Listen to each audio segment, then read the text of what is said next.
Hi, this is Steve Merrill, WagerTalk.com, right back here on Wager Talk TV with a college football preview for this Friday afternoon, the big game in the Big 12 between TCU and Oklahoma. I'm letting you know how to play this game and make some money when you do so, along with some key injury information for you as well, coming up free for you in just a moment. Hey, quick reminder, Thanksgiving special is available right now on my page at WagerTalk.com. You can get an instant 30% discount on a 7-day all sports, all access package this week, but this week only. You get the price down from $99 to $69 instantly. No promo code needed. Gets you every college and pro football, every college and pro basketball best bet I release for 7 straight days and nights for just $69. That's less than $10 a day. No promo code needed. Go get it right now. Steve Merrill, WagerTalk.com. All right, there's a key injury in this game between TCU and Oklahoma that we have to talk about. I'm doing this video on Monday afternoon early in the week. Wanted to get this out to you as soon as possible so you can keep an eye on the injury situation. But Dillon Gabriel, star quarterback for Oklahoma, did leave the game last week against BYU with what they said was an upper body injury, but they believe he was being checked maybe for concussion symptoms. So it's something we definitely have to keep an eye on as we get closer to kickoff. This is an early kickoff at 12 noon Eastern Friday on Fox National TV. So after playing in the thin air and altitude, Oklahoma has a quick turnaround, short week for him to get back on track. But the coach sounds like he's optimistic. As of Monday, it sounds like Gabriel probably will be cleared to play. Top wide receiver got injured also. It looks like he might be back as well. Even if Gabriel doesn't go, though, Jackson Arnold, the freshman backup out of Denton, Texas, has played really well this year. Now, granted, he's had limited action, 18 for 24, but he was 11 for 11, don't forget, against Arkansas State back in that 73-0 win back in week 1 on September 2nd. So I don't want to read too much into the stats. They were inflated in that one game.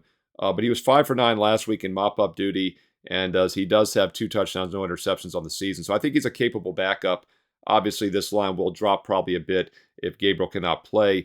As of Monday afternoon, the look-ahead line on this game was going to be around 12.5. It's only 11 right now, so I do think they've priced it a couple points lower. If Gabriel's announced in for sure, it probably gets closer to that 2-touchdown range. But if you're going to play it, you got to lay it. And the reason is this is a huge revenge motive for Oklahoma after an embarrassing loss last season in Week 5 at TCU. If you recall, Sooners had national title hopes last year, started the season 3-0 straight up, and then they lost against Kansas State as a 2-touchdown home favorite.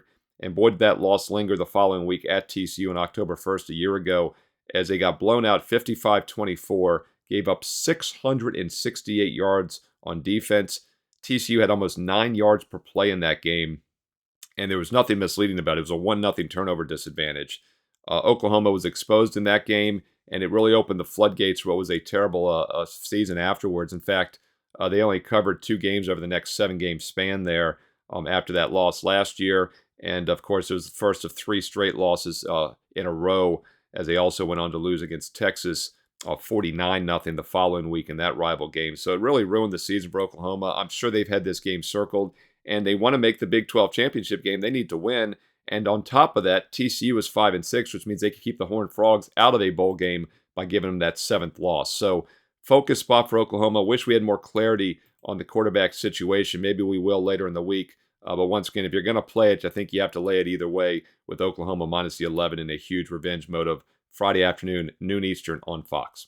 Hey, let me know your thoughts on this game, other games you're looking at here for Week 13 college football. Comment below. I read all the comments. I reply back. And also be sure to check out my page once again for that 7-day all sports, all access special for less than $10 a day this week. No promo code needed. Steve Merrill, WagerTalk.com. Get there quicker with shortcut WT.buzz/SM.